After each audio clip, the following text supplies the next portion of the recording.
Welcome back to your 10-Minute Executive Coach. I'm Paul Burke with Business Acceleration, and this channel is dedicated to those men and women who lead.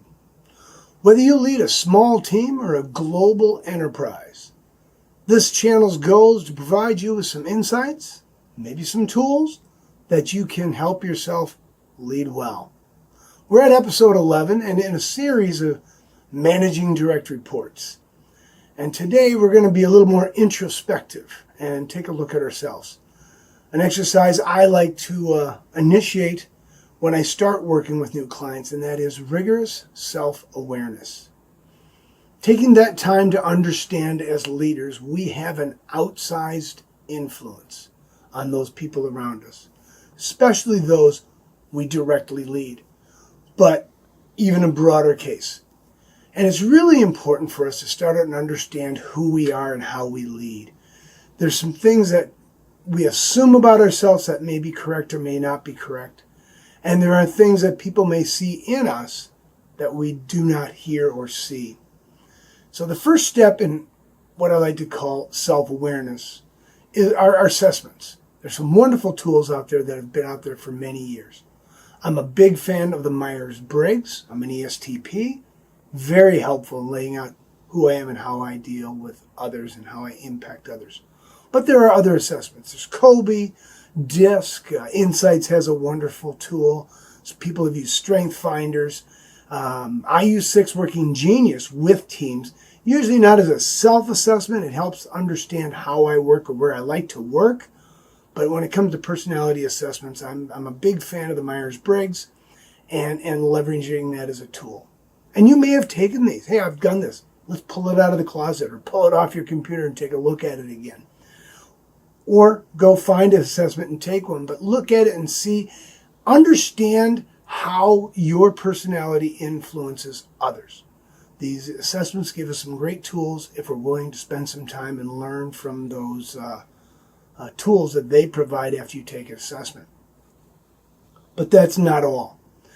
When you do an assessment like this, or if you've done it in the past, take the time to share that assessment with your team, especially those men and women you lead.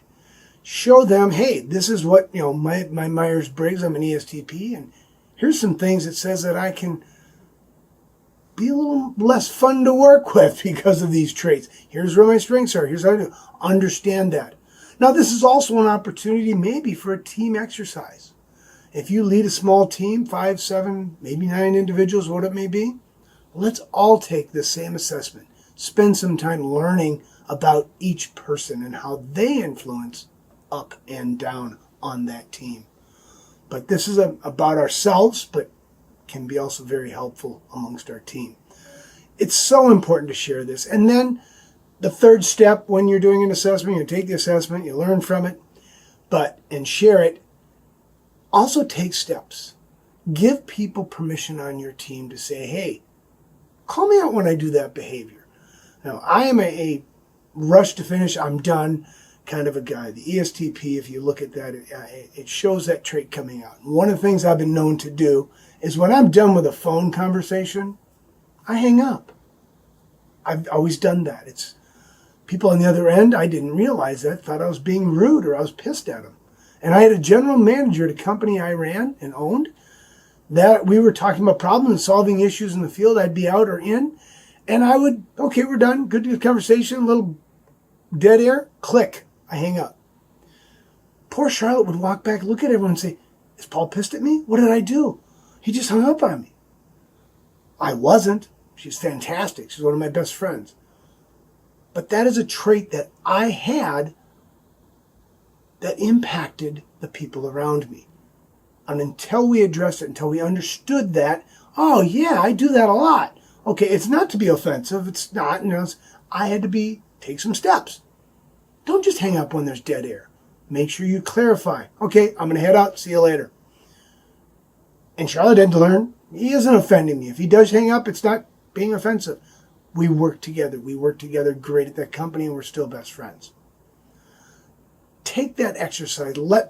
Give people the permission to correct you. Another thing we can do are 360 reviews. I'm not a huge fan of them, not because they're not effective, but because people don't do them well. They do a 360 review, they get a report, they read it, and then they file it. That is also a tool that needs to be shared, and it needs to be followed up on. There needs to be a plan, especially a plan of action when things come back from your team that highlight areas that cause conflict on your team or having issues. To, hey, here's my strengths, here's my weaknesses. I need to leverage those strengths, and I need to work on these weaknesses so I'm not a distraction to my team. 360s can work, and there's some great tools out there that you can implement. Journaling is also a very powerful tool for self-awareness. Now, I am not personally a journaler. I've tried it. Just don't do it. Never have. But I have some clients that do it, and they have great results. They love it. I have friends that do this, and journaling is very helpful for them. So there's another tool you can help to make yourself aware. Be reflective, looking at your day. What happened? How'd this go? Wow, that didn't go well, and coming back. Always be willing to get feedback from your team. This is part of this whole thing we're doing here is being vulnerable. Now, I work a lot with organizational health and team health, and I use the Patrick Lencioni's 5 dysfunctions of a team assessment and tools that has been tremendous. And the first one in that is about building trust. And to build trust, you need to be vulnerable. As leaders, we need to be vulnerable. And I'm not talking soft, gushy, all hug and cry. We need to understand that as leaders, we're stronger with our teams than without them. And being vulnerable understands that I may have a weakness or a vulnerability. But if I make it aware, if I'm not afraid of it, she can help me because she has a strength in that area. Leveraging those skills and assets of our team and being willing to be vulnerable to team and understand that I don't know everything. I don't. Neither do they. As leaders, we also need to be patient with our people and understand they don't know everything. They are not perfect, and we need to allow them that grace to be vulnerable themselves and learn. Like anything, it can be overused, but that's a trick, is to be vulnerable.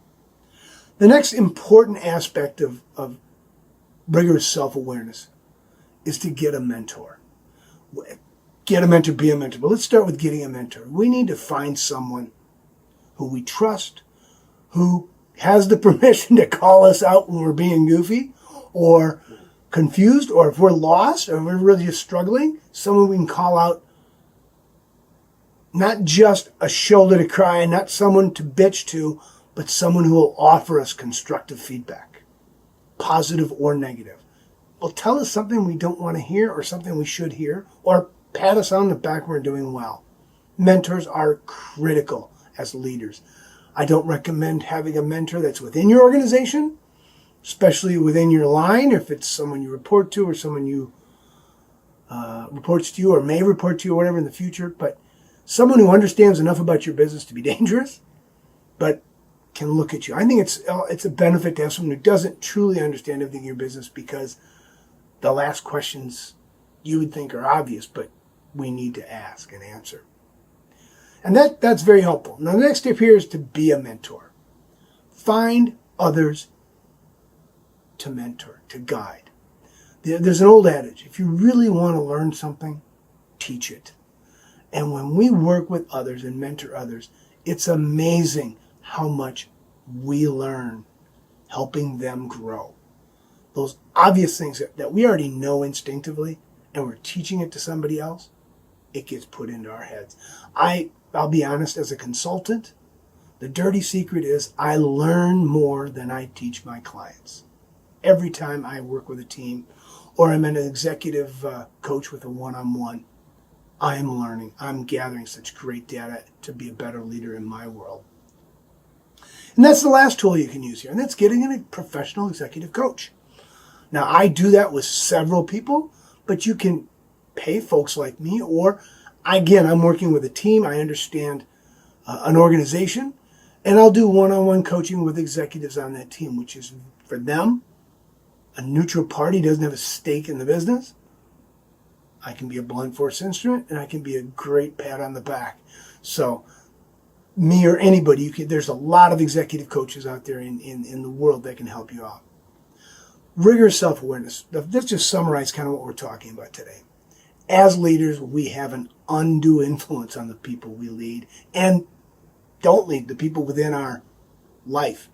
And we need to make sure we understand that, our strengths and our weaknesses. None of this is about fixing you or about fixing who you are. Who you are is great, but understand if we keep leveraging on our weaknesses or our areas of conflict or destruction I like to call it with some executives, we're going to have problems. But it isn't fixing them. It's not, you're okay. It's not, we got to fix ourselves for a lead. But there's some great tools we can do. Take assessments, find one of those professionals. I'm a Myers-Briggs fan, but whatever one you are, get it, take it, understand it, share it, and then take steps to grow. 360 is included in that. Journaling is included in that. Get a mentor, be a mentor, and if you want, find an executive coach. It's critical. We need to know who we are before we can lead others. I'm Paul Burke with Business Acceleration.